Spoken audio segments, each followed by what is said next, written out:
देश में कोरोना के बढ़ते संक्रमण पर केंद्र सरकार चिंतित। पीएम नरेंद्र मोदी ने हालात पर चर्चा के लिए मंत्रियों के साथ वर्चुअल बैठक की। केंद्रीय गृह मंत्री अमित शाह, केंद्रीय स्वास्थ्य मंत्री डॉक्टर हर्षवर्धन और नीति आयोग के अधिकारी भी इसमें शामिल हुए।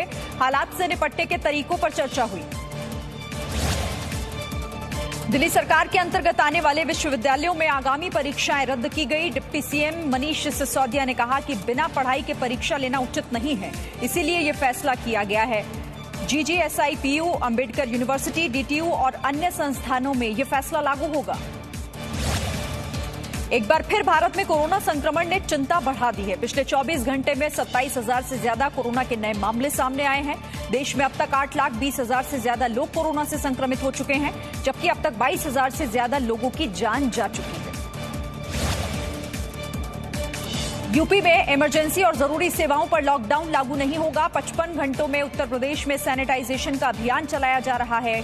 सरकार ने सार्वजनिक जगहों पर मास्क नहीं पहनने पर जुर्माना 500 रुपए लगाने की बात कही है। कोरोना वायरस का संक्रमण रोकने के लिए उत्तर प्रदेश में बीती रात 10 बजे से 55 घंटे का लॉकडाउन शुरू हो गया है। ये लॉकडाउन सोमवार 13 जुलाई को सुबह 5 बजे खत्म होगा। सभी ऑफिस, बाजार, फैक्ट्रियां बंद रहेंगी। नियमों का उल्लंघन कर देश में घुसे विदेशी जमाती अब अपने देश लौट सकेंगे। मलेशिया के 121 और सऊदी अरब का एक जवान हुआ घायल। जम्मू कश्मीर के नौगाम इलाके में पीओके से घुसपैठ कर रहे 2 आतंकी मारे गए। 2 AK-47 राइफल समेत भारी मात्रा में गोला बारूद बरामद। एलओसी पर संदिग्ध हरकत दिखने के बाद सेना ने चलाया अभियान। आतंकियों के बाकी साथियों की भी तलाश जारी।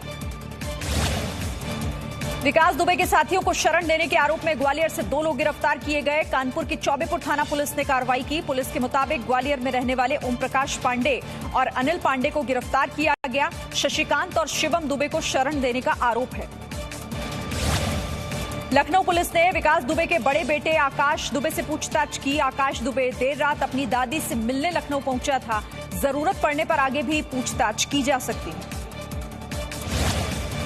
अपराधी विकास दुबे के एनकाउंटर के बाद पुलिस ने अब उसके भाई दीप प्रकाश पर भी शिकंजा कसना शुरू कर दिया है। बिकरू गांव में पुलिस पर हमले के बाद से ही दीप प्रकाश फरार है। पुलिस ने फरार चल रहे दीप प्रकाश की पत्नी से उसके बैंक खातों का ब्यौरा लिया।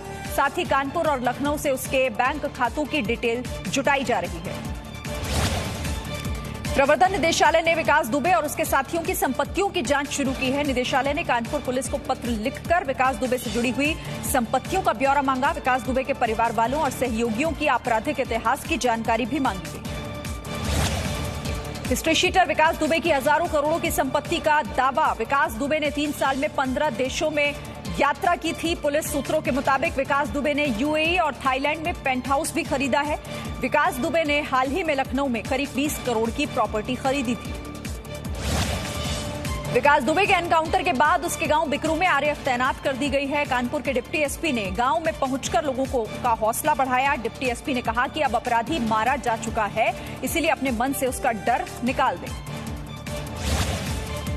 कानपुर में विकास दुबे के एनकाउंटर पर कांग्रेस ने फिर से सवाल खड़ा किया। कांग्रेस नेता कपिल सिब्बल ने कहा कि यूपी में ठोकी राज कानून बन गया है। कपिल सिब्बल ने सवाल उठाया कि क्या सरकार इतनी कमजोर हो गई है कि एक आरोपी को कानून के फंदे तक नहीं ले जा सकती। देश में बाघों की संख्या लक्ष्य से 4 साल पहले ही दोगुनी हो गई है। गिनीज वर्ल्ड रिकॉर्ड में शामिल हुई है ये उपलब्धि। प्रधानमंत्री नरेंद्र मोदी ने ट्वीट करके इसकी जानकारी दी। पीएम ने कहा कि भारत ने 4 साल पहले बाघों की संख्या को दोगुना करने का संकल्प लिया था, जिसे पूरा कर लिया गया। कर्नाटक में जल्द ही गौ हत्या पर प्रतिबंध लगाया जाएगा। कर्नाटक के पशु विकास मंत्री प्रभु चौहान ने कहा कि कई राज्यों में गौ हत्या पर पहले से ही प्रतिबंध है। कर्नाटक सरकार भी इस बारे में विचार कर रही है। जल्द ही राज्य में गौ हत्या, गौ मांस की बिक्री और उपभोग पर प्रतिबंध का कानून लाया जाएगा। केंद्रीय मंत्री गिरिराज सिंह ने एक बार फिर देश में जनसंख्या नियंत्रण कानून की जरूरत पर बल दिया।